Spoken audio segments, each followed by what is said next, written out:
ಕರ್ನಾಟಕದಲ್ಲಿ ಎಜುಕೇಶನ್ ಅಂತ ಬಂದಾಗ ಹಲವರ ಹೆಸರು ಮುನ್ನೆಲೆಗೆ ಬಂದಾಗ ಅಲ್ಲಿ MS ರಾಮಯ್ಯ ಅವರ ಹೆಸರು ಕೂಡ ಮುಂದಕ್ಕೆ ಬರುತ್ತೆ, ಅಂದ್ರೆ ನೆನಪಿಗೆ ಬರುತ್ತೆ.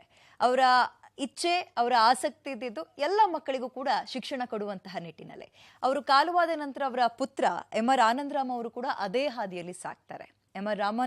MR ಆನಂದರಾಮ್ ಅವರ ಕನಸು ಅಂತ ಅಂದಾಗ ಈ ಒಂದು ನವಕೀಸ್ ಸಮೂಹ ಶಿಕ್ಷಣ ಸಂಸ್ಥೆಗಳು ಬರುತ್ತೆ.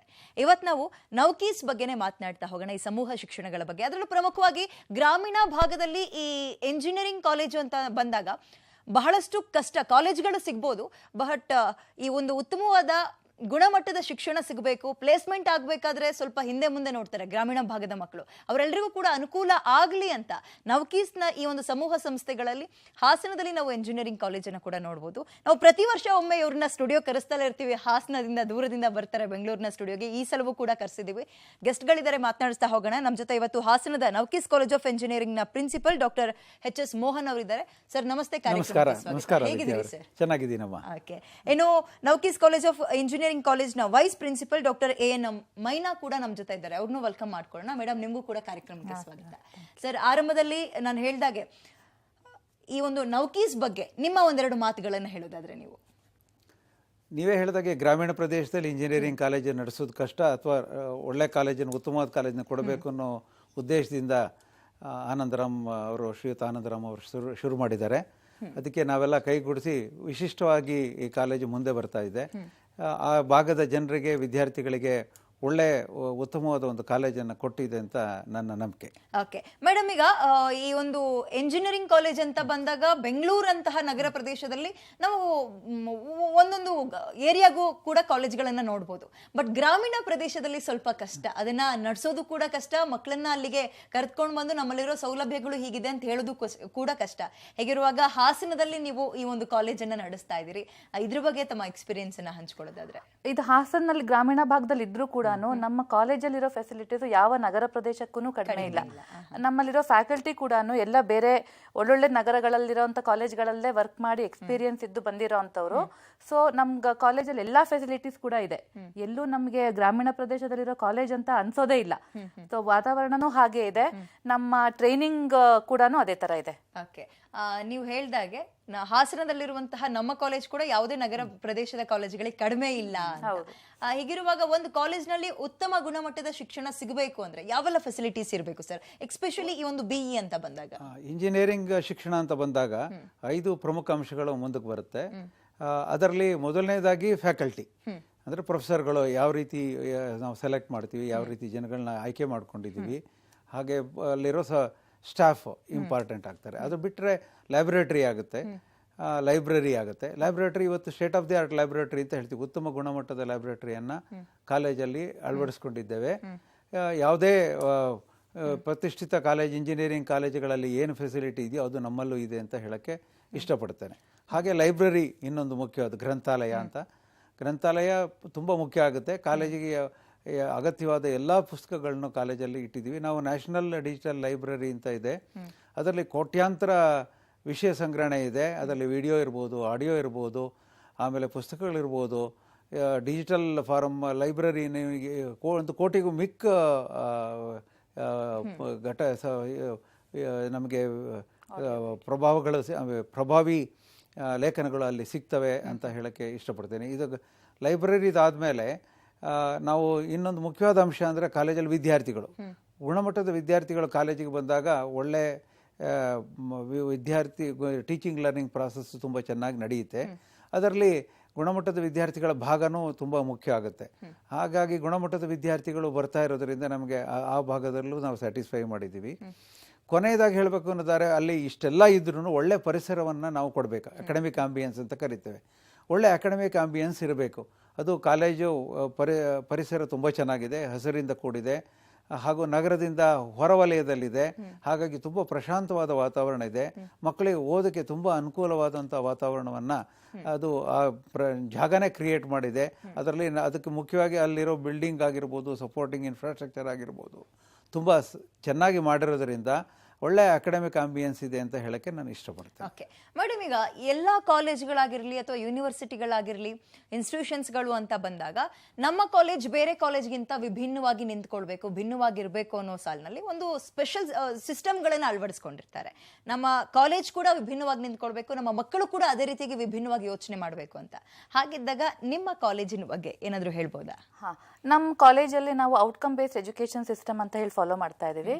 ಇಲ್ಲೇನಾಗುತ್ತೆ, ನಾವು ಮಕ್ಕಳಿಗೆ ಅವರ ಔಟ್ಕಮ್ಸ್ ಅಂದರೆ ನಮ್ಮದೇ ನಮ್ಮ AICT ಇಂದ ಒಂದಿಷ್ಟು ಪ್ರೋಗ್ರಾಮ್ ಔಟ್ಕಮ್ಸ್ ಅಂತ ಡಿಫೈನ್ ಮಾಡಿರ್ತಾರೆ. ಒಬ್ಬ ಇಂಜಿನಿಯರಿಂಗ್ ಗ್ರಾಜ್ಯುಯೇಟ್ ಆಗಬೇಕು ಅಂತ ಹೇಳಿದ್ರೆ ಇಂತಿಷ್ಟು ಔಟ್ಕಮ್ಸ್ ಅವನಲ್ಲಿ ಇರಬೇಕು, ಆ ಪ್ರತಿಭೆಗಳು ಇರಬೇಕು, ಅವನಲ್ಲಿ ಸ್ಕಿಲ್ ಸೆಟ್ ಇರಬೇಕು ಅಂತ ಹೇಳ್ಬಿಟ್ಟು. ಸೊ ಅದನ್ನ ನಾವು ಅಳವಡಿಸ್ಕೊಂಡಿದ್ದೀವಿ. ಸೊ ನಾವು ಸ್ಟೂಡೆಂಟ್ಸನ್ನ ಬರೀ ನಾವು 4 ವರ್ಷಕ್ಕೆ ಮಾತ್ರ ಪ್ರಿಪೇರ್ ಮಾಡೋದಲ್ಲ, ಅವ್ರ ಜೀವಮಾನ ಪರ್ಯಂತ ಅವ್ರು ಎಲ್ಲಿ ಹೋದ್ರು, ಅವ್ರ ಕೆರಿಯರ್ ಪಾತ್ ಎಲ್ಲೇ ಇದ್ರು, ಅವ್ರ ಎಜುಕೇಶನ್ಗೆ, ಹೈಯರ್ ಎಜುಕೇಶನ್ಗೆ ಹೋಗ್ಬೋದು, ಅಥವಾ ಕೆಲಸ ಮಾಡ್ಲಿಕ್ಕೆ ಹೋಗ್ಬೋದು, ಅಥವಾ ರಿಸರ್ಚ್ ಸೈಡ್ ಹೋಗ್ಬೋದು, ಅಥವಾ ಸ್ವಂತ ಏನಾದ್ರು ಬಿಸ್ನೆಸ್ ಮಾಡ್ಬೋದು. ಅವ್ರು ಏನು ಕೆರಿಯರ್ ಪಾತನ್ನ ಚೂಸ್ ಮಾಡ್ಕೊಂಡ್ರು ಕೂಡ ಅದರಲ್ಲಿ ಸಕ್ಸಸ್ಫುಲ್ ಆಗಬೇಕು.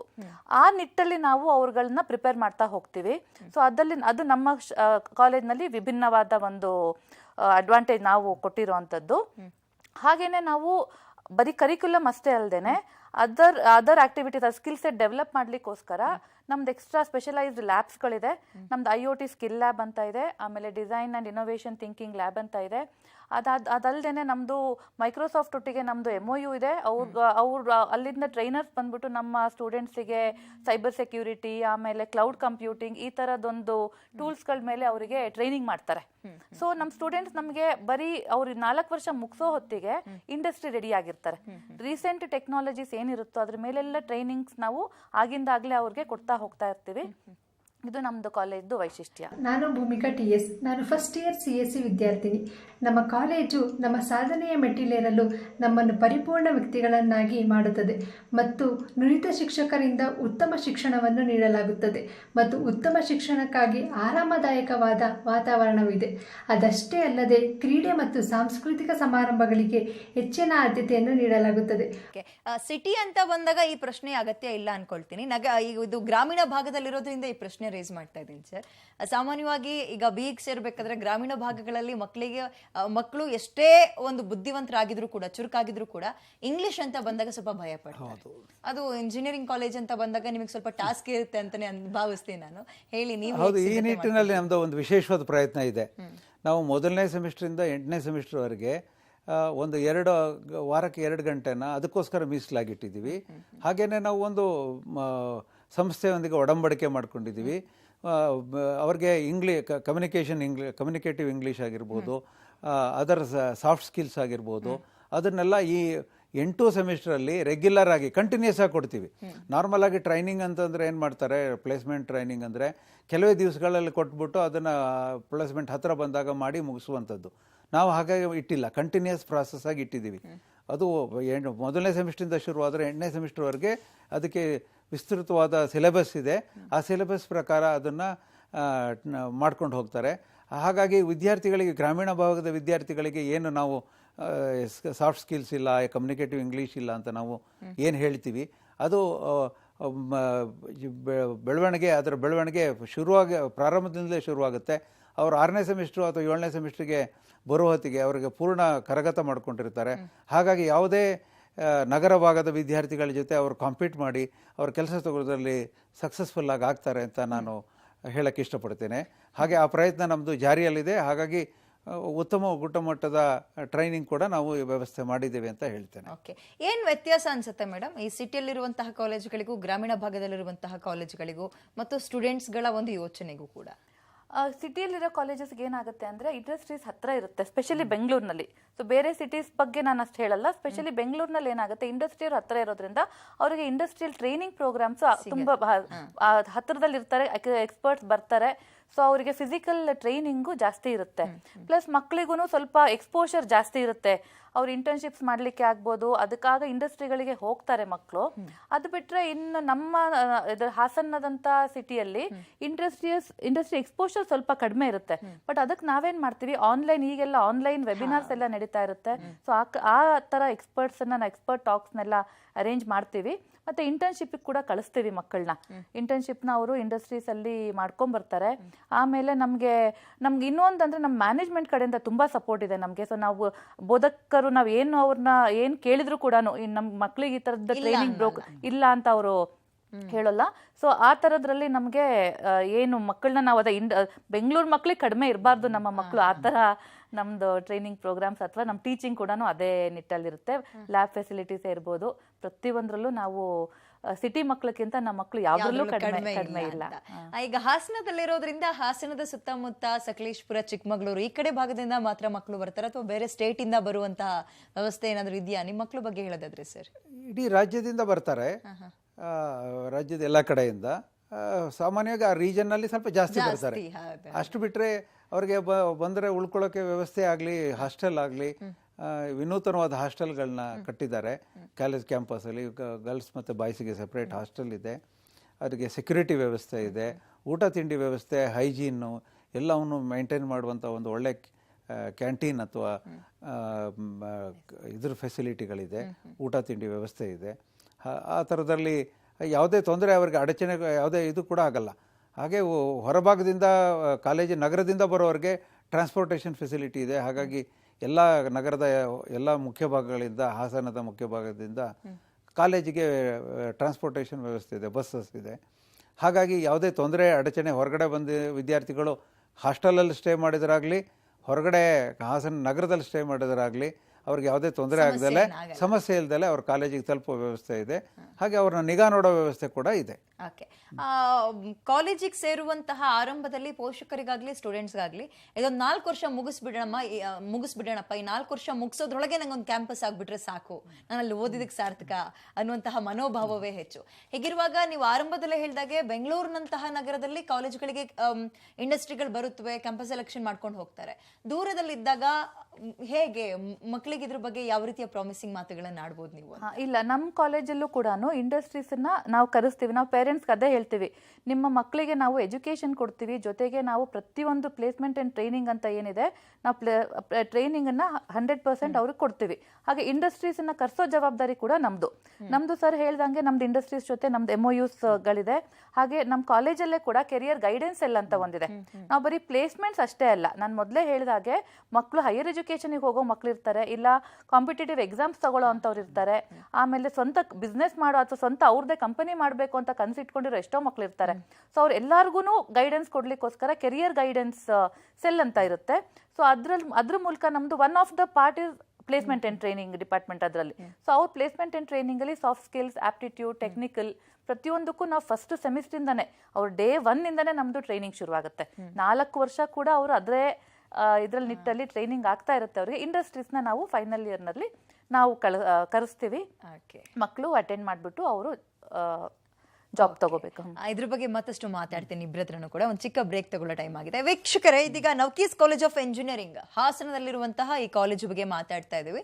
ಹಾಸನದಲ್ಲಿದ್ರೂ ಕೂಡ ಗ್ರಾಮೀಣ ಭಾಗದಲ್ಲಿರುವ ಮಕ್ಕಳಿಗೆ ಸಹಾಯ ಆಗ್ಲಿ ಅನ್ನೋ ಒಂದೇ ಕಾರಣಕ್ಕೋಸ್ಕರ ನಾವು ಗ್ರಾಮೀಣ ಭಾಗದಲ್ಲಿ ಮಾಡಿದ್ದೀವಿ. ಅದನ್ನ ಬಿಟ್ರೆ ನಗರದಲ್ಲಿರುವಂತಹ ಕಾಲೇಜ್ಗಳಿಗೂ ಅಲ್ಲಿರುವ ಕಾಲೇಜ್ಗೂ ಯಾವುದೇ ರೀತಿಯಲ್ಲೂ ವ್ಯತ್ಯಾಸ ಆಗೋಕ್ ನಾವು ಬಿಟ್ಟಿಲ್ಲ ಅಂತ ಕಾಲೇಜ್ ಪ್ರಾಮಿಸ್ ಮಾತುಗಳನ್ನ ಆಡ್ತಾ ಇದೆ. ಸರ್, ಇದೀಗ ಇದೇ 4 ರಿಂದ 5 ವರ್ಷಗಳ ಹಿಂದೆ ಹೋದ್ರೆ ಇಂಡಸ್ಟ್ರಿಯಲ್ಲಿ ಒಂದು ಕಂಪ್ಲೇಂಟ್ ಕೇಳಿ ಬರ್ತಾ ಇತ್ತು. ಅದೇನಪ್ಪಾ ಅಂತ ಹೇಳಿದ್ರೆ, ನಮಗ್ ಬೇಕಾಗಿರೋ ಸೋರ್ಸ್ ಮಕ್ಕಳಲ್ಲಿ ಇಲ್ಲ, ಅವ್ರು ಓದ್ತಾ ಇರೋದೇ ಬೇರೆ, ಈಗ ನಮಗೆ ಬೇಕಾಗಿರುವಂತಹ ಒಂದು ಸೋರ್ಸೇ ಬೇರೆ ಅಂತ. ಈ ಕಂಪ್ಲೇಂಟ್ ಈಗಲೂ ಹಾಗೆ ಇದೆಯೋ ಇಲ್ವೋ ನನಗೆ ಗೊತ್ತಿಲ್ಲ. ಈ ಕಂಪ್ಲೇಂಟ್ ಬಗ್ಗೆ ಏನು ಹೇಳ್ತೀರಿ? ಮತ್ತು ಈಗ ಮಕ್ಕಳು ಹೇಗೆ ಬದಲಾಗಬೇಕಾಗಿದೆ, ಕಾಲೇಜ್ ಮತ್ತು ಇನ್ಸ್ಟಿಟ್ಯೂಷನ್ಸ್ಗಳು ಇದರಿಂದ ಹೇಗೆ ಹೊರಗೆ ಬರಬೇಕಾಗಿದೆ ಅಂತ? ಖಂಡಿತ ಇದು ಇವತ್ತಿನ ಪ್ರಶ್ನೆ ಅಲ್ಲ. ಇದು ಈಗ 4-5 ವರ್ಷದಿಂದ ನೀವು ಹೇಳಿದಾಗೆ ಇದು ಇದೆ ಈ ಪ್ರಶ್ನೆ. ಹಾಗೆ ಇದು ಮುಗಿದಿದೆ ಅಂತ ಹೇಳುವಂಥ ಇದು ಇಲ್ಲ. ನಮ್ಮ ಕಾಲೇಜಿನಲ್ಲಿ ವಿಶೇಷವಾಗಿ ಪ್ರಯತ್ನ ಮಾಡಿದ್ದೇವೆ ಈ ನಿಟ್ಟಿನಲ್ಲಿ. ಇದರಲ್ಲಿ ಒಂದು design thinking and innovation laboratory ಅಂತ ಮಾಡಿದ್ದೇವೆ ನಾವು. ಅದರಲ್ಲಿ ನಾವು ಅದನ್ನು ಅಷ್ಟೇ ಮೊದಲನೇ ಸೆಮಿಸ್ಟ್ರಿಂದ ಕೊನೆ ಸೆಮಿಸ್ಟ್ರ್ವರೆಗೆ ಅದರದ್ದು ವಿಸ್ತೃತವಾದ ಅದರದ್ದೇ ಒಂದು ಸಿಲೆಬಸ್ ಇದೆ. ಸೊ ಇದು ಇಂಡಸ್ಟ್ರಿ ರೆಡಿ ಅಂತ ಏನು ಹೇಳ್ತಾರೆ, ಅದು ನಮ್ಮಲ್ಲಿ ಥಿಂಕಿಂಗ್ ಬರಲ್ಲ ಅನ್ನೋ ಒಂದು ಕಾರಣಕ್ಕೆ ನಾವು ಆ ಹುಡುಗರನ್ನ ಎಕ್ಸ್ಪೀರಿಯನ್ಷಿಯಲ್ ಲರ್ನಿಂಗ್, ಪ್ರಾಜೆಕ್ಟ್ ಬೇಸ್ಡ್ ಲರ್ನಿಂಗಲ್ಲಿ ಇನ್ವಾಲ್ವ್ ಮಾಡ್ತೀವಿ. ಸೊ ಈ ಪ್ರಾಸೆಸ್ಸಲ್ಲಿ ಏನಾಗುತ್ತೆ, ಈಗ ನಾವು ಅಲ್ಲಿ ಏನಾಗುತ್ತೆ, thinking is a main process. Design ಮತ್ತು ಥಿಂಕ್ ಮಾಡೋದು ಎರಡೂ ಹ್ಯಾಂಡ್ ಇನ್ ಹ್ಯಾಂಡ್ ಹೋಗಬೇಕು. ಅದನ್ನು ನಾವು ಈ 1ರಿಂದ 8ನೇ ಸೆಮಿಸ್ಟ್ರ್ವರೆಗೆ ಅದನ್ನು ಸಿಲೆಬಸ್ ಮಾಡಿ ಅದ್ರ ಪ್ರಕಾರ ಅದನ್ನು ಅವ್ರನ್ನ ಟ್ರೈನ್ ಮಾಡಿ experiential learning, project based learning ಕೊಡ್ತಿರೋದ್ರಿಂದ ಉತ್ತಮವಾದ ಫಲಿತಾಂಶ ಬರುತ್ತೆ ಅಂತ ನಾವು ನಿರೀಕ್ಷೆ ಇಟ್ಕೊಂಡಿದ್ದೀವಿ. ಅದು ಸುಳ್ಳಾಗಲ್ಲ ಅನ್ನೋ ಭಾವನೆಯೂ ಇದೆ. ಇಂಡಸ್ಟ್ರಿ ರೆಡಿ ಸ್ಟೂಡೆಂಟ್ಸ್ನ ನಮ್ಮಲ್ಲಿ ಪ್ರಿಪೇರ್ ಮಾಡ್ತೀವಿ. ಇದ್ರ ಜೊತೆಗೆ ನಾವು ಆಗಲೇ ಹೇಳಿದಾಗೆ industry 4.0 is nothing but IoT. IoT ಅಂದರೆ ಇಂಟರ್ನೆಟ್ ಆಫ್ ಥಿಂಗ್ಸ್ ಅಂತ ಹೇಳ್ತೇವೆ. ಇಂಟರ್ನೆಟ್ ಆಫ್ ಥಿಂಗ್ಸಲ್ಲಿ ಅದೊಂದು ಸ್ಕಿಲ್ ಸೆಟ್, ಅದೊಂದು ಪ್ರಸ್ತುತವಾದ ವಿಚಾರ.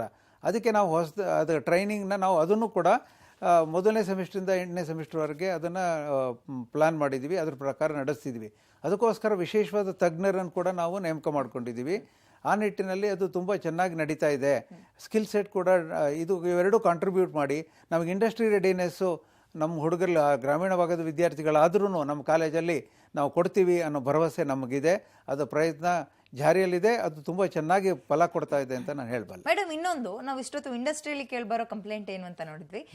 ಈಗ ನೋಡ್ತಾ ಇರೋದ್ರೆ ದಿನಕ್ಕೊಂದು ನಾವು ಬೆಳವಣಿಗೆಯನ್ನ ನೋಡ್ತಾ ಇದ್ವಿ, ತುಂಬಾ ಅಪ್ಡೇಟ್ ಆಗ್ತಾ ಇದೆ ಯುಗ. ಹಾಗಿರುವಾಗ ಸಿಲೆಬಸ್ ಅಂತ ಬಂದಾಗ ಮಕ್ಕಳು ಚೆನ್ನಾಗಿ ಓದ್ಬೇಕು, ಒಂದು ಒಳ್ಳೆ ಕೆಲ್ಸಕ್ಕೆ ಸೇರ್ಕೋಬೇಕು ನಿಜ. ಬಟ್ ಫ್ಯಾಕಲ್ಟಿ ಅಂತ ಬಂದಾಗ ಅವರು ಹೊಸದನ್ನ ಕಲ್ತ್ಕೊಂಡು ಹೋಗ್ತಾ ಇರ್ಬೇಕಾಗತ್ತೆ. ಮಕ್ಳಿಗೆ ಇಲ್ಲಂದ್ರೆ ಬೋರಿಂಗ್ ಅನಿಸ್ಬಾರ್ದು ಸ್ಟಾಫ್ಗಳು ಯಾವತ್ತು. ಸೊ ಈ ಹಿನ್ನೆಲೆಯಲ್ಲಿ ಸ್ಟಾಫ್ಸ್ ಅಂತ ಬಂದಾಗ ನಿಮ್ಮ ಒಂದು ಎನ್ಕರೇಜ್ಮೆಂಟ್ ಅವ್ರಿಗೆ ಹೇಗಿರುತ್ತೆ ಮತ್ತು ಮಕ್ಕಳಿಗೆ ಅವ್ರು ಯಾವ ರೀತಿಯಾಗಿ ಸಪೋರ್ಟಿವ್ ಆಗಿ ನಿಂತ್ಕೊಳ್ತಾರೆ ಅಂತ? ನಮ್ಮಲ್ಲಿ ಬೋಧಕರ ಬಗ್ಗೆ ಹೇಳಬೇಕಾದ್ರೆ ನಮಗೆ ಎಲ್ಲ ಒಳ್ಳೊಳ್ಳೆ ಕಾಲೇಜ್ಗಳಲ್ಲಿ ವರ್ಕ್ ಮಾಡಿರೋವಂಥ ಪ್ರೊಫೆಸರ್ಸ್ಗಳನ್ನ ನಾವು ನೇಮಕ ಮಾಡ್ಕೋತಾ ಇದ್ದೀವಿ. ರೌಂಡ್ ದ ಇಯರ್ ನಾವು ನೇಮಕ ಮಾಡ್ಕೋತಾ ಇರ್ತೀವಿ. ಹಾಗೇನೆ ನಮ್ಮಲ್ಲಿ PhDಗಳು ಅಂತ ಬಂದರೂ ಕೂಡ ಡಾಕ್ಟರೇಟ್ಸ್ ಮಾಡಿರೋರು ರೀಸೆಂಟ್ ಟೆಕ್ನಾಲಜೀಸಲ್ಲಿ ಡಾಕ್ಟರೇಟ್ ಮಾಡಿರೋರೆ ಮೋರ್ ದನ್ 50% ಇದ್ದಾರೆ. ಹಾಗಾಗಿ ನಮಗೆ ಅವರು ಕಂಟಿನ್ಯೂಸ್ಲಿ ಅಪ್ಡೇಷನ್ಸ್ ಅಂತೂ ಆಗಲೇಬೇಕು. ನಮ್ಮ ಕಾಲೇಜಲ್ಲಿರೋ ಮೋಸ್ಟ್ ಆಫ್ ದ ಬ್ರಾಂಚಸ್ ಎಲ್ಲ ಕಂಪ್ಯೂಟರ್ ಸೈನ್ಸ್ ರಿಲೇಟೆಡ್ ಬ್ರಾಂಚಸ್ ಇರುತ್ತೆ. ಹಾಗಾಗಿ ನಮ್ಗದು ಅದು ಬಂದ್ಬಿಟ್ಟಿದೆ. ಅದು ನಾವು ಕಂಟಿನ್ಯೂಸ್ ಆಗಿ ನಾವು ಅಪ್ಡೇಟ್ ಮಾಡ್ಕೋತಾ ಇರ್ತೀವಿ. ಒಂಥರ ಲೈಫ್ ಲಾಂಗ್ ಲರ್ನರ್ಸ್ ಆಗ್ಬಿಟ್ಟಿದ್ದೀವಿ ನಾವು. ಸೊ ಆ ನಿಟ್ಟಲ್ಲಿ ನಮಗೆ ಟ್ರೈನಿಂಗ್ ಕೂಡ ಹಾಗೆ ಕೊಡ್ತೀವಿ. ಆಮೇಲೆ ಯಾರೇ ನಮ್ಮಲ್ಲಿ MTech ಅವ್ರ ಪ್ರಾಜೆಕ್ಟೇ ಇರ್ಬೋದು ಅಥವಾ ಅವ್ರ PhD ಪ್ರಾಜೆಕ್ಟ್ಸ್ ಥೀಸಿಸೇ ಇರ್ಬೋದು, ಎಲ್ಲದನ್ನು ಅವರು ಹೊಸ ಟೆಕ್ನಾಲಜಿಯಲ್ಲೇ ಮಾಡಿರ್ತಾರೆ. ಸೊ ಅವ್ರುಗಳಿಗೆ ಗೊತ್ತಿರುತ್ತೆ ಏನು ಟೂಲ್ಸ್ನ ಮಕ್ಕಳಿಗೆ ಹೇಳ್ಕೊಡ್ಬೇಕು, ಫ್ಯೂಚರ್ ಎಲ್ಲಿದೆ ಅನ್ನೋದು ಅವ್ರಿಗೆ ತುಂಬ ಚೆನ್ನಾಗಿ ಗೊತ್ತಿರುತ್ತೆ. ಆಮೇಲೆ ಒಳ್ಳೆ ಎಕ್ಸ್ಪೀರಿಯನ್ಸ್ಡ್ ಫ್ಯಾಕಲ್ಟಿಗಳು. ಸೊ ನಮ್ಮ ಸ್ಟ್ರೆಂತೇ ಫ್ಯಾಕಲ್ಟಿ ಮೇನ್, ನಮ್ಮ ಕಾಲೇಜ್ ಮೇನ್ ಸ್ಟ್ರೆಂತ್ ಇರೋದೇ ಫ್ಯಾಕಲ್ಟಿ ಕಾಂಪಿಟೆನ್ಸ್ ಮೇಲೆ. ನಿಮ್ಮ ಕಾಲೇಜಿನ ಇನ್ಫ್ರಾಸ್ಟ್ರಕ್ಚರ್ ಬಗ್ಗೆ ನೀವು ಹೇಳೋದಾದ್ರೆ? ಸುಂದರ ಹಸಿರಿನ ಪರಿಸರದಲ್ಲಿ ಕಾಲೇಜ್ ಇದೆ. ಆಮೇಲೆ ಯಾವುದೇ ಕೊರತೆ ಇಲ್ಲದ ಇನ್ಫ್ರಾಸ್ಟ್ರಕ್ಚರ್ ಇದೆ. ಅಗತ್ಯವಾಗಿ AICT ನಮ್ಮ ರೆಗ್ಯುಲೇಟರಿ ಬಾಡೀಸ್ ಏನು ಹೇಳ್ತವೆ, ಲೈಬ್ರಟರೀಸ್ ಆಗಿರ್ಬೋದು, ಬಿಲ್ಡಿಂಗ್ ಆಗಿರ್ಬೋದು, ಕ್ಲಾಸ್ ರೂಮ್ಸ್ ಆಗಿರ್ಬೋದು, ಎಲ್ಲ ಕ್ಲಾಸ್ ರೂಮ್ಸಲ್ಲೂ ಡಾಟಾ ಪ್ರೊಜೆಕ್ಟರ್ ಇದೆ. ಸೊ ಇಂಟರ್ನೆಟ್ ಇದೆ. ಹಾಗಾಗಿ ಇವತ್ತಿನ ಆಧುನಿಕ ಶಿಕ್ಷಣಕ್ಕೆ ಏನೇನು ಅಗತ್ಯವಾದ ಸೌಲಭ್ಯಗಳು ಬೇಕು ಎಲ್ಲವೂ ಕ್ರಿಯೇಟ್ ಮಾಡಿದ್ದೀವಿ. ಇನ್ಫ್ರಾಸ್ಟ್ರಕ್ಚರ್ ವೈಸ್ ನೀವು ಲೈಬ್ರಟರಿ ಆಗಿರ್ಬೋದು, ಲೈಬ್ರರಿ ಆಗಿರ್ಬೋದು, ಹಾಗೆ ಕ್ಯಾಂಟೀನ್ ಆಗಿರ್ಬೋದು, ಇನ್ನೊಂದು ಬ್ಯಾಂಕು ಮತ್ತು ಯಾವುದೇ ಫೆಸಿಲಿಟಿ ನೀವು ಎಲ್ಲ ಹಾಸ್ಟೆಲ್ ಇರ್ಬೋದು, ಎಲ್ಲ ಇನ್ಫ್ರಾಸ್ಟ್ರಕ್ಚರು ಅಪ್ ಟು ಡೇಟ್ ಆಗಿದೆ. ಹಾಸ್ಟೆಲ್ಲೇ ತೊಗೊಂಡ್ರು ವಿದ್ಯಾರ್ಥಿಗಳಿಗೆ ವಿದ್ಯಾರ್ಥಿನಿಯರಿಗೆ ಇಬ್ಬರಿಗೂ ಹಾಸ್ಟೆಲ್ ಇದೆ.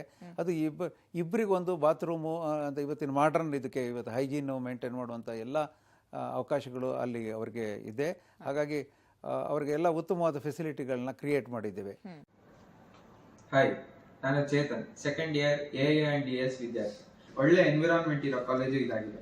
ಹಾಗೆ ಉತ್ತಮ infrastructure, faculty, placement activity, skill based learning, canteen, hostel ಎಲ್ಲ ಫೆಸಿಲಿಟಿಗಳು ಉತ್ತಮ ರೀತಿಯಲ್ಲಿವೆ. ಕಾಲೇಜು ಹಾಸನದಲ್ಲಿಯೇ ಸೆಂಟರ್ ಆಫ್ ಎಕ್ಸಲೆನ್ಸ್ ಎಂದು ಮೈಕ್ರೋಸಾಫ್ಟ್ ಅವರು ಸರ್ಟಿಫೈ ಮಾಡಿದ್ದಾರೆ. ಮತ್ತು ನಮ್ಮ ಕಾಲೇಜಿನಲ್ಲಿ ಡಿಸೈನ್ ಇನ್ನೋವೇಷನ್ ಲ್ಯಾಬ್ ಎಂದು ಆವೇಶ ಅಕಾಡೆಮಿಯರು ಸ್ಟಾರ್ಟ್ ಮಾಡಿದ್ದಾರೆ. ಅಲ್ಲಿ ಸ್ಟೂಡೆಂಟ್ಸ್ನ ಹೊಸ ಇನ್ನೋವೇಷನ್ ಐಡಿಯಾಗಳಿಗೆ ಪ್ರೋತ್ಸಾಹ ನೀಡಿ ಗೈಡ್ ಮಾಡುತ್ತಾರೆ.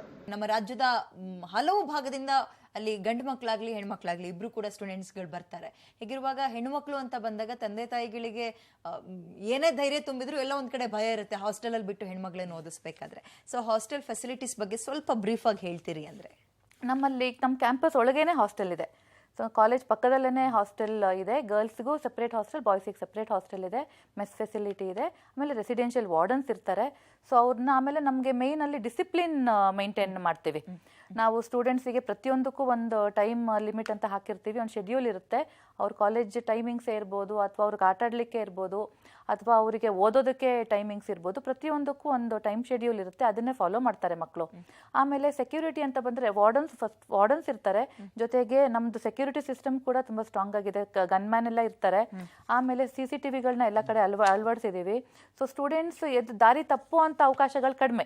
ಸೊ ನಾವಲ್ಲಿ ಫ್ಯಾಕಲ್ಟಿ ಕೂಡ ಪೇರೆಂಟ್ಸ್ ತರನೇ ಆಕ್ಟ್ ಮಾಡ್ತೀವಿ. ಯಾಕಂದ್ರೆ ಕ್ಯಾಂಪಸ್ ಅಲ್ಲೇ ಇರೋದ್ರಿಂದ ಹಾಸ್ಟೆಲ್ಲು ಸ್ಟೂಡೆಂಟ್ಸಿಗೆಲ್ಲ ಮೆಂಟರ್ಸ್ ಕೂಡ ಇರ್ತಾರೆ.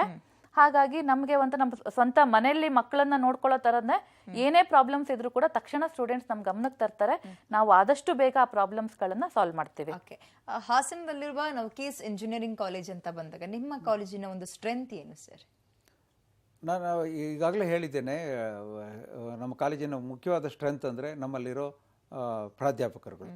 ಅದ್ರ ಜೊತೆಗೆ ನಾವು ಮಾಡಿಕೊಡ್ತಿರೋ ವಿಶೇಷವಾದ ಟ್ರೈನಿಂಗ್ಗಳು, ಟ್ರೈನಿಂಗ್ ಫಾರ್ ಪ್ಲೇಸ್ಮೆಂಟ್ ಇರ್ಬೋದು, ಹಾಗೆ ಡಿಸೈನ್ ಇನೋವೇಷನ್ ಇರ್ಬೋದು. ನಮ್ಮ ಮುಂದಿನ ಕನಸು ಇನೋವೇಷನ್, ಇವತ್ತಿನ ಬಸ್ವರ್ಡ್ ಕೂಡ ಅದು ಇನೋವೇಷನ್ಗಳ ಇನ್ಕ್ಯುಬೇಷನ್ ಸೆಂಟ್ರು ಮಾಡಬೇಕು ಅಂತ ಇದ್ದೀವಿ. ಹಾಗಾಗಿ ಇನೋವೇಷನ್ಸ್ ನಡೆದರೆ ಇನ್ಕ್ಯುಬೇಷನ್ಗೆ ಒಳ್ಳೆಯ ಅವಕಾಶ ಇರುತ್ತೆ. ಸೊ ಇವೆಲ್ಲ ದೃಷ್ಟಿಯಿಂದ ನಾವು ವಿಶಿಷ್ಟವಾಗಿ ನಮ್ಮ ಕಾಲೇಜು ಆ ರೀಜನ್ನಲ್ಲಿ ನಿಲ್ಲುತ್ತೆ ಅಂತ ನಾನು ಹೇಳ್ತೀನಿ. ಓಕೆ, ಇನ್ನು ಕೊನೆಯದಾಗಿ ಹೇಳೋದಾದ್ರೆ ಈಗ ವಿದ್ಯಾರ್ಥಿಗಳ ನಿರೀಕ್ಷೆಗೆ ತಕ್ಕಂತೆ ಕಾಲೇಜ್ನಲ್ಲಿ ವರ್ಷಕ್ಕೂ ಏನಾದರೂ ಬದಲಾವಣೆಗಳು ತರುವಂತಹ ಸಾಧ್ಯತೆ ಇದೆಯಾ? ಆಮೇಲೆ ಪೇರೆಂಟ್ಸ್ ಮೀಟಿಂಗ್ ಅಂತ ಆಗೋದು, ಪೇರೆಂಟ್ಸ್ಗಳ ಅಭಿಪ್ರಾಯ, ಒಪಿನಿಯನ್ ಏನಿದೆ ಅಂತ ತಿಳ್ಕೊಳ್ಳೋದು, ಇವೆಲ್ಲವೂ ಕೂಡ ನಾವು ಕಿಸ್ನಲ್ಲಿ ಆಗುತ್ತಾ? ಹೌದು ಹೌದು ಹೌದು ನಮ್ಮ ಪ್ರತಿ ವರ್ಷ ಪೇರೆಂಟ್ಸ್ ಮೀಟಿಂಗ್ ಮಾಡೇ ಅದಲ್ದೇ ಅವ್ರು ಪ್ರತಿ ಸರಿ ಇಂಟರ್ನಲ್ಸ್ ಬರೀತಾರಲ್ಲ, ಎವ್ರಿ ಮಂತ್ ಅವ್ರದ್ದು ಏನು ಇಂಟರ್ನಲ್ಸ್ ಇರುತ್ತೋ ಸೊ ಆ ಮಾರ್ಕ್ಸ್ಗಳನ್ನ ಪೇರೆಂಟ್ಸಿಗೆ ತಿಳಿಸ್ತೀವಿ. ಕಡಿಮೆ ಬಂದಿರೋ ಅಂತ ಮಕ್ಕಳಿಗೆ ಅಥವಾ ಸ್ವಲ್ಪ ಪಾಠ ಕಡೆ ಗಮನ ಕಡಿಮೆ ಆಗ್ತಾ ಇರೋಂಥ ಮಕ್ಕಳುಗಳಿಗೆ ಪೇರೆಂಟ್ಸ್ನ ನಾವು ಕರೆದ್ಬಿಟ್ಟು ಹೇಳ್ತೀವಿ ಈ ಥರ ಪ್ರಾಬ್ಲಮ್ಸ್ ಇದೆ ಅಂತ. ಕೆಲವು ಸರಿ ಪೇರೆಂಟ್ಸೇ ಬಂದ್ಬಿಟ್ಟು ನಮ್ಮನ್ನು ಅಪ್ರೋಚ್ ಮಾಡ್ತಾರೆ. ಸೊ ಕಾಲೇಜ್ ಲೆವೆಲಲ್ಲಿ ನಾವು ಪೇರೆಂಟ್ಸ್ ಮೀಟಿಂಗ್ ಎವ್ರಿ ಇಯರ್ ಮಾಡ್ತೀವಿ. ಅದಲ್ದೇ ಅಲ್ಯುಮಿನಿ ಡೇಸ್ ಮಾಡ್ತೀವಿ. ಅಲ್ಯುಮಿನಿಗಳನ್ನ ಕರೆದ್ಬಿಟ್ಟು ನಾವು ಇನ್ವೈಟ್ ಮಾಡ್ತೀವಿ ಅವರಿಂದನೂ ನಮ್ಗೆ ಸಹಾಯ ಕೂಡ ಆಗುತ್ತೆ ಕಾಲೇಜ್ಗೆ. ಸೊ ಆ ಥರದ ಮೀಟಿಂಗ್ಸ್ಗಳನ್ನ ನಾವು ಮಾಡ್ತೀವಿ. ಓಕೆ, ಒಂದು ಪುಸ್ತಕ ಮಗು ಕ್ಲಾಸ್ ರೂಮಲ್ಲಿ ಕುತ್ಕೊಂಡು ಓದ್ಕೊಳ್ತಾ ಇದೆ, ಇದನ್ನ ಹೊರತುಪಡಿಸಿ ಉಳಿದಂತಹ ಚಟುವಟಿಕೆಗಳು ಅಂತ ಬಂದಾಗ, ಆಕ್ಟಿವಿಟೀಸ್ ಅಂತ ಬಂದಾಗ ನಿಮ್ಮ ಒಂದು ಸಪೋರ್ಟ್ ಹೇಗಿರುತ್ತೆ ಮಕ್ಕಳಿಗೆ? ನಮ್ಮ ಕಾಲೇಜಿನಲ್ಲಿ ಬೇಕಾದಷ್ಟು ಪ್ರೊಫೆಷನಲ್ ಬಾಡೀಸ್ ಅಂತ ಹೇಳ್ತೀವಿ, ಅವೆಲ್ಲ ಇದೆ. IET ಇರ್ಬೋದು, ಕಂಪ್ಯೂಟರ್ ಸೈನ್ಸ್ ಹುಡುಗರಿಗೆ CSI ಇರ್ಬೋದು, ಹಾಗೆಯೇ IEEE ಸ್ಟೂಡೆಂಟ್ ಚಾಪ್ಟರ್ ಇರ್ಬೋದು, ಹೀಗೆ ಹಲವಾರು ಇದೆ. ಇದ್ರ ಜೊತೆಗೆ ಯೂತ್ ರೆಡ್ ಕ್ರಾಸ್ ಇದೆ, ಹಾಗೆಯೇ NSS ಇದೆ. ಸೊ ಇವೆಲ್ಲವೂ ನಮ್ಮ ಪಠ್ಯೇತರ ಚಟುವಟಿಕೆಗಳಿಗೆ, ಹಾಗೆಯೇ ಇವು ಪಠ್ಯಕ್ಕೆ ಸಂಬಂಧಪಟ್ಟಿದ್ದು ಪಠ್ಯೇತರ ಚಟುವಟಿಕೆಗಳಿಗೆ ಎರಡಕ್ಕೂ ಅವಕಾಶ ಮಾಡಿಕೊಡ್ತವೆ. ಸೊ ಸಾಕಷ್ಟು ಸಂಖ್ಯೆಯಲ್ಲಿ ನಮ್ಮಲ್ಲಿ ಪ್ರೋಗ್ರಾಮ್ಗಳು ನಡೀತಾ ಇರ್ತವೆ. ಇದರಲ್ಲಿ ಎಲ್ಲರೂ ಭಾಗವಹಿಸೋದ್ರಿಂದ ಲೀಡರ್ಶಿಪ್ ಕ್ವಾಲಿಟೀಸು, ಹಾಗೆ ಆರ್ಗನೈಸಿಂಗ್ ಎಬಿಲಿಟಿ, ಇವೆಲ್ಲವೂ ಅವ್ರಿಗೆ ನ್ಯಾಚುರಲ್ ಆಗಿ ಬರುತ್ತೆ. ನಾವು ಅದನ್ನು ಕ್ರಿಯೇಟ್ ಮಾಡಬೇಕಾಗಿಲ್ಲ. ಸೊ ಈ ಪ್ರಕ್ರಿಯೆಗಳು ನಡೀತಾ ಇದ್ದರೆ ಒಂದು ಕ್ಯಾಂಪಸಲ್ಲಿ ವಿದ್ಯಾರ್ಥಿಗಳಿಗೆ ಇವರಲ್ಲೆಲ್ಲ ಪಾರ್ಟಿಸಿಪೇಟ್ ಮಾಡಿ ಅನುಭವ ಗಳಿಸ್ಕೊಳ್ಳುವಂಥ ಒಂದು ಅವಕಾಶ ಸಿಗುತ್ತೆ. ಇದನ್ನೇ ಎಕ್ಸ್ಪೀರಿಯನ್ಷಿಯಲ್ ಲರ್ನಿಂಗ್ ಅಥವಾ ಲೈಫ್ ಸ್ಕಿಲ್ ಲರ್ನಿಂಗ್ ಅಂತಲೂ ಹೇಳ್ತಾರೆ. ಇವೆಲ್ಲ ಮುಂದೆ ನಮಗೆ ಇಂಡಸ್ಟ್ರಿಗೆ ರೆಡಿನೆಸ್ಸಿಗೆ ಅನುಕೂಲ ಆಗುತ್ತೆ. ಹಾಗೆಯೇ ಇಂಡಸ್ಟ್ರಿನಲ್ಲಿ ಇವೆಲ್ಲ ಮುಂದೆ ಅವರು ಎಲ್ಲಿ ಹೋಗಿ ಕೆಲಸ ಮಾಡಬೇಕಾದ್ರೂ ಇವೆಲ್ಲ, ಅಥವಾ ಪರ್ಸನಲ್ ಲೈಫಲ್ಲಿ ಸ್ಪೋರ್ಟ್ಸಲ್ಲಿ ಎಲ್ಲ ಕ್ರೀಡೆಗಳಿಗೂ ಅವಕಾಶ ಇದೆ. ಕ್ರಿಕೆಟ್ ಇರ್ಬೋದು, ವಾಲಿಬಾಲ್ ಇರ್ಬೋದು, ಥ್ರೋಬಾಲು, ಬಾಸ್ಕೆಟ್ಬಾಲು, ಬ್ಯಾಡ್ಮಿಂಟನ್ನು, ಇವಕ್ಕೆಲ್ಲವಕ್ಕೂ ಅವಕಾಶ ಇದೆ. ಹಾಗೆಯೇ ನಾವು VTU ಇಂದ ನಡೆಯುವಂಥ ಎಲ್ಲ ಅಥವಾ ಹೊರಗಡೆ ನಡೆಯುವಂಥ ಎಲ್ಲ ಇದರಲ್ಲೂ ರಾಜ್ಯ ಮಟ್ಟದಲ್ಲಿ, ರಾಷ್ಟ್ರ ಮಟ್ಟದಲ್ಲಿ ಹೆಸರು ಮಾಡಿದಂಥ ಹುಡುಗರು, ವಿದ್ಯಾರ್ಥಿಗಳು ನಮ್ಮಲ್ಲಿದ್ದಾರೆ ಸ್ಪೋರ್ಟ್ಸಲ್ಲಿ. ಅವರು ಎಲ್ಲೇ ಚಟುವಟಿಕೆ ನಡೆದ್ರೂ, ಸ್ಪೋರ್ಟ್ಸ್ ಚಟುವಟಿಕೆಗಳು, ಅಲ್ಲಿಗೆ ನಾವು ಕಾಲೇಜಿನವರು ಅದನ್ನು ಕಳಿಸ್ಕೊಡ್ತೇವೆ ನಮ್ಮ ಫಿಸಿಕಲ್ ಎಜುಕೇಷನ್ ಡೈರೆಕ್ಟರ್ ಜೊತೆಗೆ ಅವರಿಗೆ ಅಲ್ಲಿ ತಗಲುವಂಥ ಖರ್ಚು ವೆಚ್ಚಗಳನ್ನೆಲ್ಲ ಕಾಲೇಜೇ ಭರಿಸುತ್ತೆ. ಹಾಗಾಗಿ ನಮ್ಮ ಪ್ರೋತ್ಸಾಹ ತುಂಬ ಉತ್ತಮವಾಗಿದೆ. ಹಾಗಾಗಿ ಉತ್ತಮ ಫಲಿತಾಂಶ ಕೂಡ ನಮಗೆ ಬರ್ತಾ ಇದೆ. ರಾಜ್ಯ ಮಟ್ಟದಲ್ಲಿ VTU ರೆಪ್ರೆಸೆಂಟ್ ಮಾಡಿರೋ ಹುಡುಗರು ಕೂಡ ನಮ್ಮಲ್ಲಿ ಇದ್ದಾರೆ. ಓಕೆ, ಪ್ರತಿ ವರ್ಷವೂ ಕಲ್ಚರಲ್ ಆಕ್ಟಿವಿಟೀಸ್ ಅಂತ ಬಂದಾಗ ಹೇಗಿರುತ್ತೆ ಕಾಲೇಜ್ನಲ್ಲಿ ಆ ವೈಭವ ಅಂತ? ಆ ವೈಭವ ನಮಗೆ ಆಕ್ಚುಲಿ ಪ್ರತಿ ವಾರ ನಾವು 3 ಗಂಟೆಗಳ ಕಾಲ ನಾವು ಅದರ್ ಆಕ್ಟಿವಿಟೀಸ್ಗೆ ಅಂತಾನೆ ಮೀಸಲಾಗಿಟ್ಟಿರ್ತೀವಿ. ಸೊ ಅಲ್ಲಿ ಅವರು ಕಲ್ಚರಲ್ ಇರುತ್ತೆ, plus extra curricular plus co curricular activities ಸ್ಟೂಡೆಂಟ್ಸೇ ಪ್ಲಾನ್ ಮಾಡ್ತಾರೆ. ಅವ್ರದ್ದೇ ಸ್ಟೂಡೆಂಟ್ ಬ್ರಾಂಚ್ ಇರೋದ್ರಿಂದ ಅವರೇ ಆಕ್ಟಿವಿಟೀಸ್ನ ಪ್ಲಾನ್ ಮಾಡಿ ಅವರೇ ಕಂಡಕ್ಟ್ ಮಾಡ್ತಾರೆ. ಸೊ ಒಂಥರದ್ರಲ್ಲಿ ಅವರಿಗೆ ಒಂದು ರಿಕ್ರಿಯೇಷನ್ ಕೂಡ ಆಗುತ್ತೆ. ಅದ ಜೊತೆಗೆ ಅವರಿಗೆ ಒಂದು ಆರ್ಗನೈಸಿಂಗ್ ಎಬಿಲಿಟಿ, ಸರ್ ಹೇಳ್ದಾಗೆ ಒಂದು ಆರ್ಗನೈಸಿಂಗ್ ಎಬಿಲಿಟಿ ಬರ್ತಾ ಹೋಗುತ್ತೆ. ಹಾಗೆ ವರ್ಷಕ್ಕೊಂದ್ಸರಿ ನಾವು ಸ್ಪೋರ್ಟ್ಸ್ ಡೇ ಅಂತ ಮಾಡ್ತೀವಿ, ಆಮೇಲೆ ಕಾಲೇಜ್ ಡೇ ಅಂತ ಮಾಡ್ತೀವಿ. ಕಾಲೇಜ್ ಡೇ ಅಂತಂದ್ರೆ ಮಕ್ಕಳದ್ದು ದಿನ ಅದು. ಸೊ ಅವ್ರ ಸಂಭ್ರಮ, ಅವ್ರ ಪ್ರಿಪ್ರೇಷನ್ಸ್ ಇರುತ್ತೆ. ಆ ಪ್ರೈಸ್ ಡಿಸ್ಟ್ರಿಬ್ಯೂಷನ್ ಇರ್ಬೋದು ಅಥವಾ ಅವ್ರ ಪಾರ್ಟಿಸಿಪೇಷನ್ ಇರ್ಬೋದು, ಅದೊಂದು ಸಂಭ್ರಮಾಚರಣೆ ಖಂಡಿತ ವರ್ಷಕ್ಕೊಂದ್ಸರಿ ನಮ್ಮ ಕಾಲೇಜಲ್ಲಿ ಇರುತ್ತೆ. ಆಮೇಲೆ ಹೊಸ ವಿದ್ಯಾರ್ಥಿಗಳಿಗೆ ಓರಿಯೆಂಟೇಷನ್ ಡೇ, ಇಂಡಕ್ಷನ್ ಪ್ರೋಗ್ರಾಮು, ಇವೆಲ್ಲ ಕೂಡ ಇರ್ತವೆ. ಸೊ ಇದರಿಂದಾಗಿ ಹುಡುಗರು ನಮ್ಮ ಕಾಲೇಜಿಗೆ ಹೊಂದ್ಕೊಳ್ಳುವಂಥ ಪ್ರಕ್ರಿಯೆ ಆಗುತ್ತೆ. ಇಮಿಡಿಯೇಟ್ ಆಗುತ್ತೆ. Well, okay, thank you sir and madam ಇಬ್ರು ಕೂಡ ಇಷ್ಟೊತ್ತು ಕಾರ್ಯಕ್ರಮದಲ್ಲಿ ಈ ನವಕೀಸ್ ಕಾಲೇಜ್ ಆಫ್ ಎಂಜಿನಿಯರಿಂಗ್ ಹಾಸನದಲ್ಲಿರುವ ಈ ಕಾಲೇಜಿನ ಫೆಸಿಲಿಟೀಸ್ ಏನು ಮತ್ತು ನಾವು ನಮ್ಮ ಮಕ್ಕಳನ್ನ ಯಾವ ರೀತಿಯಾಗಿ ತಯಾರು ಮಾಡ್ತೀವಿ ಅನ್ನೋದ್ರ ಬಗ್ಗೆ ತಿಳಿಸ್ಕೊಟ್ಟಿದ್ರೆ ಧನ್ಯವಾದ ಇಬ್ಬರಿಗೂ. ನಮಸ್ಕಾರ. ಇನ್ನು ವೀಕ್ಷಕರೇ, ನೀವು ಕೂಡ ಕಾಲೇಜಿನ ಬಗ್ಗೆ ಮತ್ತಷ್ಟು ಅಪ್ಡೇಟ್ ಅನ್ನ ಕೇಳಬೇಕು ಮತ್ತು ಇದ್ರ ಬಗ್ಗೆ ಎನ್ಕ್ವೈರಿ ಮಾಡಬೇಕು ಅಂದ್ರೆ ಡೀಟೇಲ್ಸ್ ಈ ರೀತಿಯಾಗಿರುತ್ತೆ, ನೀವು ನೋಟ್ ಮಾಡ್ಕೊಳ್ಬಹುದು.